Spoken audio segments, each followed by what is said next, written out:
63. Lete Fıkhı Müyesser'den Nahmeduhu ve nusalli ala Resulihil Kerim. Elhamdülillahi vel minne. Dersimiz dehretten geçti. Dehet kılındı hor nimet mevliya, dehet kılınıya umumen namazı kıymadan süreyim. Elbette başta buradan süreyim dehet kılınıyar. Şimdi geldi dersimiz namazı okuymaklığın tertibine. Keyfiyete eda-i namaz. Namazı ne yaparım okuymalı? O da çünkü öyle ne oraya ben başardım mı orasını açıklayıp aytıp vereyim. Anga kim yıkası namaz bu güzari. Evet namaz okuyacak oldum. Pes belki zobist. Turup da ne mi? Dik durmalı. Hayse bir adamdan söyleyeyim bir adamı ki dik durmaklığı başarayan adamdan şimdi şu okunma. Bir adamma yarağı yok. Eli yağda ölüp durur. Burada kalıp bilecek ki ol oturta tendeliğin üstünde oturmalı. Yok da şu oturuncu yerine oturmalı. Bol muhada ne mi? Şu yatan yerine okuymalı. Kulağın namaz hasan insana sakıt bol ya. Ol vakti ki kelle kıyımlamadı. Bir adamma şöyle yatı, keplep yatı, aklı usu cahilina. Yöne şu kadar kudret yok ki kellerini kıyımlasın. Kelle eğer kıyımlamasa namaz insanın ne var ya, sakıt var ya. Şuna çelim namazı okuymallar. Pezonda şu tuğratında, Türkmenar'da burada adet yerler de biliyor musun? Hamana, hoptun goyan alıp okuyup bilen akta. O zaman ne emet ya, ruku edenine, eline iki dizine koyuyor. Hoptun İngilizce. Sonra secdeden ne emeti, elin şehitmesi var bizimkine, iki elini. O da bir şey secde ettiği da, şu doğru değil şu. Şu ne mi deyip, şeriatın öyle antartıklığını şeyim götürdür. Sen vakti oturup durup bilmeyerdin, sen rukun şerif elinde dizinde oturuyorsun da, en teşk İngilizce, bu rukun. Semiyallahu limen hamide başını kaldırıyan, Rabbena lekel hamdülillah diyen, yamaçtan secdeni iki tane ete giyindir.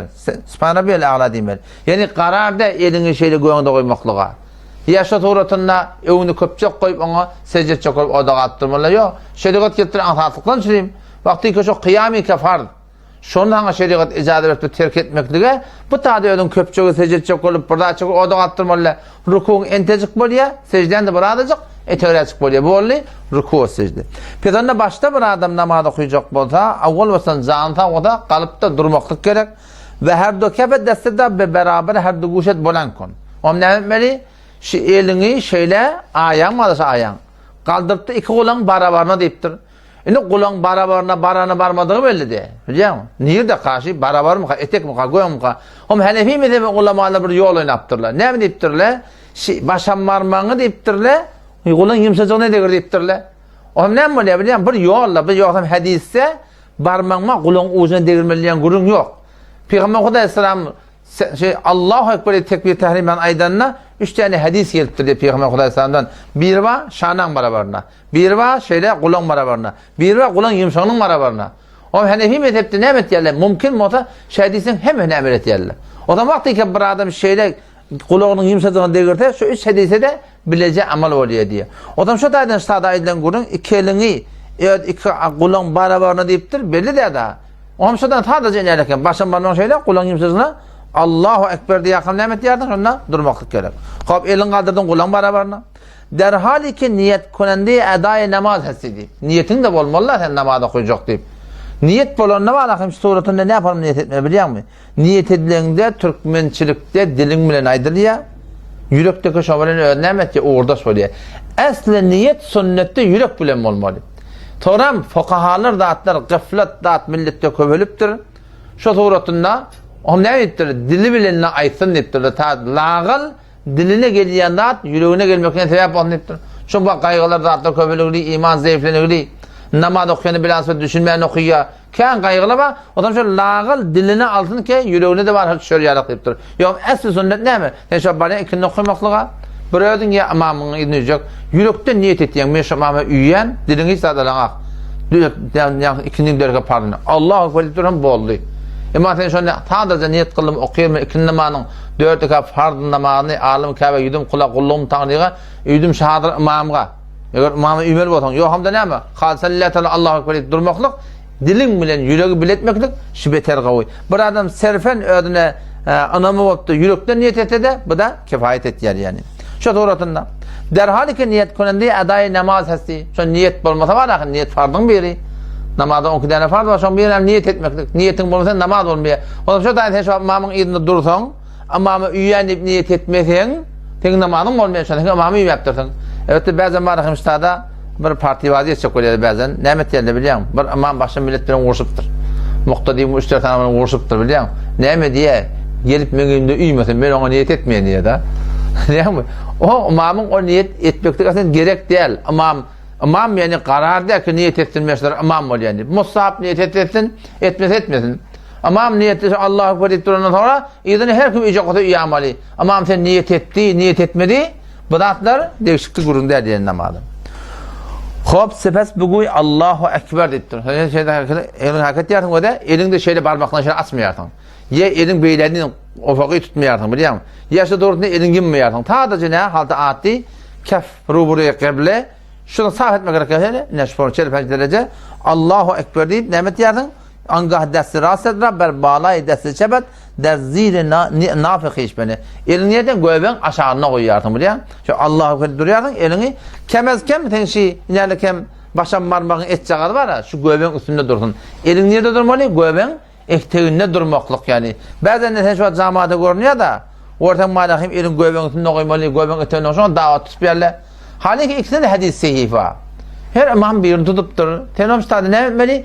Hanefi mezhebe oraya olmalı. Sen mezhebine oraya ol. Mezhep sana bir yol ki varahim herkese nakis bilans bit varahim her gün sana bir form namazı koyutmadığında. Sen anlayınca İmam Azam rahmetullahi aleyhi ve şagirdleri ve ulukon imamla var. Şola da var rahmetullahi da Şafii rahmetullahi mezhebine göğben defende koyuyor da. İmam Şafii şunu tercih veriptir. Şu da demeptir ki göğben itönüne koysan bolya demeptir. Şu doğru deyiptir şu özünü biliyor musun? İmam Şafii rahmetullahi hakkında namazında emin kataydır ya. Ona da hadis var da. İmam Şafii rahmetullahi aleyhi yoğuşaydan kataydan ne mi yaptır şu da? Kataytmalı ettir şunu iştihadı çok oldur biliyor musun? Şu doğrultuda bir mezhepte durmaklık bir de beter gerekli ta ki ne bir her kime etimat etmişler ya diyanatımızda. Diyanatta sen malahim bir anırda morda etimat adamla etimat etmeli. Şu avada şu unvanı fıkhın önünde du şu 1400 Hanefi mezhebin ulemanı çeken dehmetçi. Hemin türü gelen dağıttı. Anırda arka var biliyor musun? Şu arka etimat etmeklik ne mi ya? İnsanı lağzıştan taklıyor. Hop, asli mevzudan çıkmalı. Elin göğben aşağına koymalı. Bir dereng beden bağlı tekbir tehrimi. Yani bu da elin göğben aşağına koymalı. Hasan, şu var ahim yankı tekbir tehrimen ayttın. Ona Allahu Ekber dedin. Dörrü çıkanıp elini göğben aşağına koymalı. Ne diyecek o da? Hem kubat turup koymuyor. Dur beni koymuyor. O da şeyt geldi. Ben tolin alekem. Durmakım olup da daran diyelim. O da şeyt geldi. Şeyt geldi. Allahu Ekber diye şeyt geldi. Yani şeyt geldi. Şeyler. Düşemez ya da şu doğru değil yani. Ne doğru lağım. Müşkül yok koydursun. Tekbir tehrime ayrılanına şöyle Allahu Ekber deyip şöyle elini şöyle etek sallaya o zaman şeyt geldi. Şu doğru değil. Şu da şuna işaret ya o da. Allahu Ekber dedi mi? Bir deren bedonbal tekbir tehrime yani elin göğben aşağına koymalı yani. Ya Türkmençilikte ne midir ya? Allahu Ekber diye geyimini şeyde birbirine yanağınım iki elini diye giriyor biliyor musun? Şu da doğru değil. Şu namazda iki elin bunu bir iş etmeliydin. Namazda kağıtta birini böyle kaç ya da veleyn keten şunu bir elin bunu alıp kelleğine de koysan doğru değil. Şu umumen börük telli iki elin koyulayan da şey değil mi? Şu doğrultunda şöyle doğru değil. Hop, tekbir tehrimen ayttın, Allahu Ekber dedin, çalamcak elin koyman aşağına koyan, sepes namazda iftitah kon yani şurukun bakanda ne? Subhaneke Allahümme ve bihamdike ve tebareke esmuke ve teala cedduke ve la ilahe gayruk deyip sen şunu avvalısın Subhaneke öyle başlayalım. Bu bir tane khas bir mevzu var. O da ne? Namaz şunu okumaklık biliyor musun? Türkmen ilin %99'u illa maşallah belanısı şimdi vakitten mehrumdur. Namazı düşünüp okumaklık bir de gerekli. Namazı düşünüp okuyacak olan aparatta ben bir tuşanma maani namaz deyip öyle Türkmencedir.